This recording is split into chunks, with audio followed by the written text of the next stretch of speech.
يلا قولي لهم ازيكم يا خالتاتو. ازيك يا خالتاتو؟ عاملين ايه؟ وحشتوني قوي قوي قوي قوي. مش عايزه بيبي؟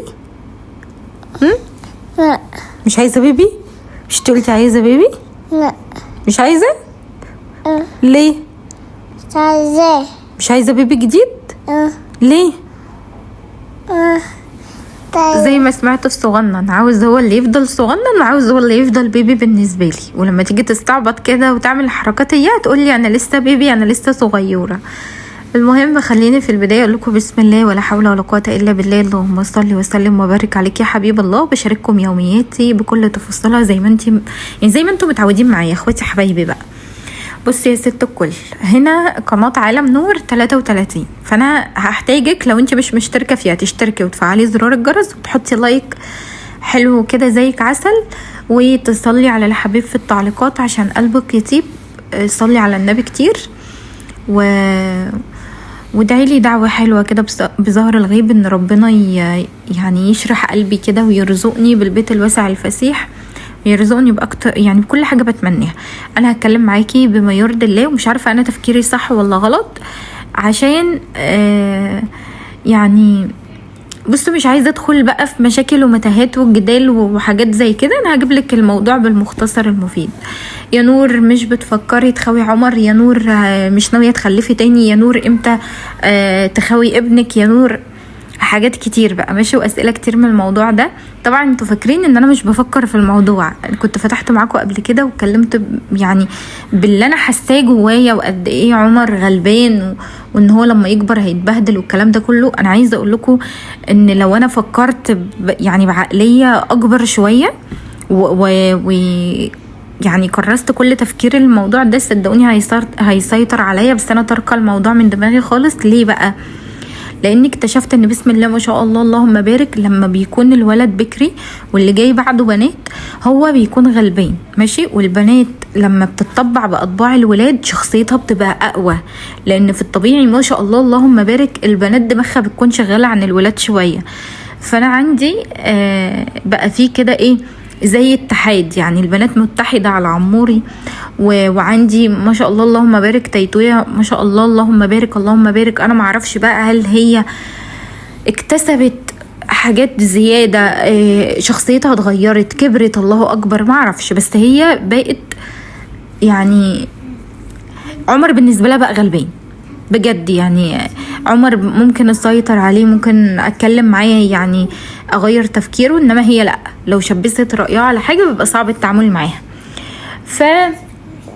ما بتفكرش تخاوي ابني؟ طبعا بفكر وبقى كدابة لو قلت لكم ما بفكرش، بس انتوا يعني فوقتوني لما اتكلمت معاكم. زي ما قلت لكم قبل كده قعدتوا تقولوا لي هو انتي ضامنه لما تيجي تحملي ان البيبي يطلع ولد مش بنت؟ لا طبعا مش ضامنه، كل حاجه بمشيئه الله وكل حاجه باراده ربنا. افرضوا فعلا يعني ربنا رزقني ببنت تانية هعمل ايه؟ يعني انا من جوايا مثلا هكون بتمنى ان انا عايزه اخوي ابني وان ابني ما يبقاش لوحده والكلام ده كله. في ناس بتقول لي لا خليه كده عشان ما يدخلش الجيش. يا جماعه الجيش ايه؟ انا بفكر في اللي جاي بعد كده، بنفكر في لما العيال تكبر وعمر يتصاحب على حد، ولو هو غلبان ازاي ممكن صحابه يسيطروا عليه، مثلا لو هو يعني حنين كده وغلبان وتفكيره مثلا مش زي الناس التانية. مش عارفه، انا مش عارفه اوصف لكم ايه.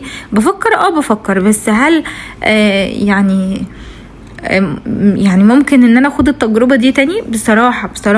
بصراحه بما يرضي الله. يمكن لو كنا مثلا من سنة عدت او يمكن اكتر شوية كنت اقول لكم ممكن، لكن بعد ما كافحت وظبطت جسمي ونزلت خسرت حوالي 13 كيلو وزن والكلام ده كله، افكر ان انا احمل تاني وازيد في الوزن تاني وادخل تاني في مرحلة رضاعة وبعد كده نخش في تغيير البامبرز وبعدين نقلع بامبرز ونفطم ونعمل كل الحاجات دي؟ مش عارفة يعني انا اخاف اخد التجربه دي. لا صحيا صحتي تسمح بده، ولا ممكن يعني في الوقت اللي احنا فيه ممكن كمان ماديا مش تمام. يعني الحمد لله على كل حال احنا مستورين، ولكن احنا بنتكلم في ان احنا لسه مش واقفين على ارض الصلبه. يعني انا واحده من الناس لسه مش مستقره بعيالي في مكان ماشي، و يعني ما شاء الله اللهم بارك، هم ورا بعض في الدراسه، ف يعني داخلين ورا بعض المدرسه وكده، فالدنيا ملخبطه معايا، هبقى غبيه يعني غباء مش عارفه اقول لكم ايه لو انا فكرت في كده دلوقتي. لو ربنا اراد، انا سايباها طبعا بتسهيل ربنا، فيما بعد ماشي، يعني ممكن فيما بعد قدام ربنا اراد وربنا نعم عليا بالرزق ده تمام، انما دلوقتي لا لا لا لا. يعني انا خايفه اساسا، خايفه من التفكير نفسه يا جماعه، وان انت تسهري تاني عشان ترضعي ولا تغيري وتقومي من احلاها نوم عيل بيوقوق، يا لهوي. هي احساس جميل، ربنا يرزق بيه كله مشتاق للذريه الصالحه يا رب، ربنا ينعم عليكم ويجبر بخاطركم كده ويرزقكم من حيث لا تحتسبوا. بس انا يعني انا كنور بوضعي صحيا دلوقتي، والمرحله اللي انا فيها اللي هي مرحله التاسيس ومرحله العيال اللي هم بيفرضوا شخصيتهم عليا، افكر ان انا اجيب بيبي تاني، انا خايف. يعني اخاف كمان من رد فعلهم هم يقلب معايا نتيجه عكسيه، فلاقي الدنيا كلها لبست معايا في بعضها. لا، ف يعني ان شاء الله ممكن شويه قدام لو اتكلمت على رد فعل ابو عمر، يعني بلاش اقول لكم رد فعله ايه، عشان خاطر هو رافض المبدأ نفسه. عمال يقول لي انتي بتقعدي من دلوقتي تقولي مش بعرف انزل ومش بعرف اروح، مع اني والله وانتوا شاهدين عليا اهو، يعني ربنا ثم انتوا، ان انا بقيت اجتهد اني ما استناش ابو عمر يخرجنا وانا بخرج العيله. برجع اضرب نفسي 100 جزمه ان انا بعمل في نفسي كده، وان انا بحتاز بيهم بره البيت، وان هم ما بيسمعوش كلامي، واقعد انبه 100,000 مره قبل ما ننزل من باب البيت، محدش يبعد عني، محدش يجري بعيد، تبقوا حواليا، يعني تسمعوا الكلام، ما تروحوش تكلموا حد غريب، يعني ما تعملوش اي افعال وحشه بره البيت. واقعد بقى اقول حاجات كتير، بصوا اللي هو لسته كده طويله عريضه. بس السن ده طبعا زي ما انتوا عارفين بينسوا، والدليل على كده ان لو هم تعاقبوا، يعني عاقبتيهم على حاجه هم عملوها ماشي، بعد ما يتعاقبوا بعديها بشويه بيكرروا الغلط تاني عادي. يعني ده اكبر دليل ان هم اصلا بينسوا الغلط اللي هم بيعملوه. فاحنا دورنا بقى ان احنا دايما بنقعد ننبه، ما تعملوش كذا واعملوا كذا وسووا كذا. فربنا يا جماعه يعيننا جميعا، بس عشان برضو اكون صادقه معاكم ماشي، عشان ما حدش يجي يقول لي انت بتغذي العين وتلاقيكي حامل ومش عايزه تقولي وي حاجات من دي كتير. يعني لا، بصي انا فاهمك اللي فيها.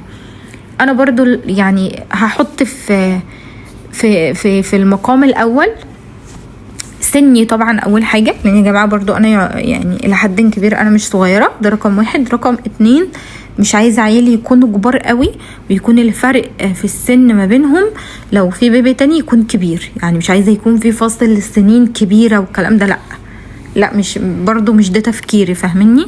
يعني انا لو ربنا اراد استقر بس والدنيا تمام ماشي، بعد كده ممكن انوي على طول. انما غير كده ان انا بقى اسيب فاصل 10 سنين بين مثلا اخر بيبي والعيل الكبير، لا ما اقدرش اعمل ده، ومش عاوزه اعمل ده. ليه هتسالوني ليه يا نور؟ هقول لكم عشان عايزاهم كلهم يكونوا سنهم قريب من بعض، ويكونوا اصحاب، وما يكونش فيهم حد كبير قوي وحد صغير قوي، فاهمني؟ معرفش، ده تفكيري انا. هل بقى تفكير عبيط، تفكير صح؟ معرفش، والله معرف. بس والله يعلم ربي ان انا برد عليكم باللي جوايا فعلا بما يرضي الله. والله لا، يعني مش بأفور مثلا او بقول حاجه مش هي اللي جوايا، لا هو ده فعلا اللي انا حاساه، وده فعلا حياتي اللي انا بحاول ان انا لملمها كده، فاهميني؟ ده تفكيري انا اللي على قد تفكيري، على قد دماغي. لكن حد بقى يقول لي انت بتغزي العين وبتعملي وتلاقيكي والله ما يا جماعه انا هخبي عليكم ليه؟ يعني على الاقل لو حامل هيبان عليا وشي، على الاقل هيتنفخ، ملامحي هيبان عليها انا.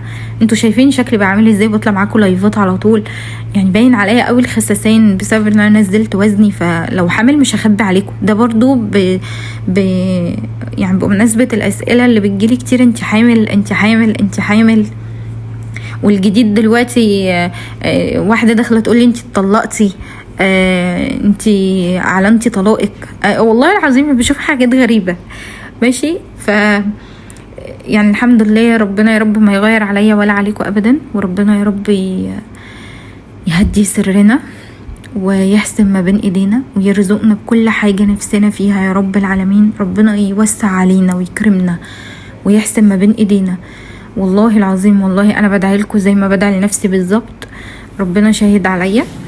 فده الموضوع باختصار. لينا عايزة تكون على الحجر، تيتويا هي اللي طالبة بيبي، ماشي؟ يعني اللي بيزن عاوز بيبي، تيا يا ماما عايزه بيبي، يا ماما عايزه بيبي، تروح تقول لابوها الكلام ده، الله يقول لها اجيب لك عروسه لعبه، تقول له لا انا مش عايزه عروسه لعبه، انا عايزه بيبي اللي هو بيوقوق ده زي اللي بنشوفه واحنا خارجين. ده بتحب الاطفال جدا، واكتشفت ان هي عشريه جدا جدا جدا. هل بقى لو في بيبي هتغير منه؟ ده اللي انا لسه مش عارفاه. هل لو في بيبي هتضربه او هتبقى عنيفه معاه؟ معرفش. فربنا يا رب يهديهم ويهديني ويقويني عليهم. ان طبعا انا مش طول الوقت بطبطب ودلع، يعني اغلبيه ببقى متعصبه وغصب عني بخرج عن سيطرتي. المهم يا جماعه، احنا عملنا مع بعض في البيت احلى سندوتشات شاورما، وعملناها مع بعض كتير جدا بكل تفاصيلها على القناه الكبيره. بس انا حبيت ادردش معاكم هنا في الفيديو ده. فده كده شكل السندوتشات في الاخر، وده كان العشاء بتاعي. للناس اللي بتسالني انتي بتاكلي ايه، بحاول ان انا اعمل اكل بطريقه صحيه على قد ما اقدر يعني، واكل زي ما انا يعني زي ما انا عاوزه، وبرده في نفس الوقت بتكون سعراته اقل من الاكل الجاهز كتير. وبس والله يا اخواتي، ده كان فيديو النهارده، يا رب يكون عجبكم. لو لسه ما اشتركتوش في القناه يا ريت تشتركوا فيها وتحطوا لايكات كتير، واسيبكم في حفظ الله ورعايته. اقول لكم سلام.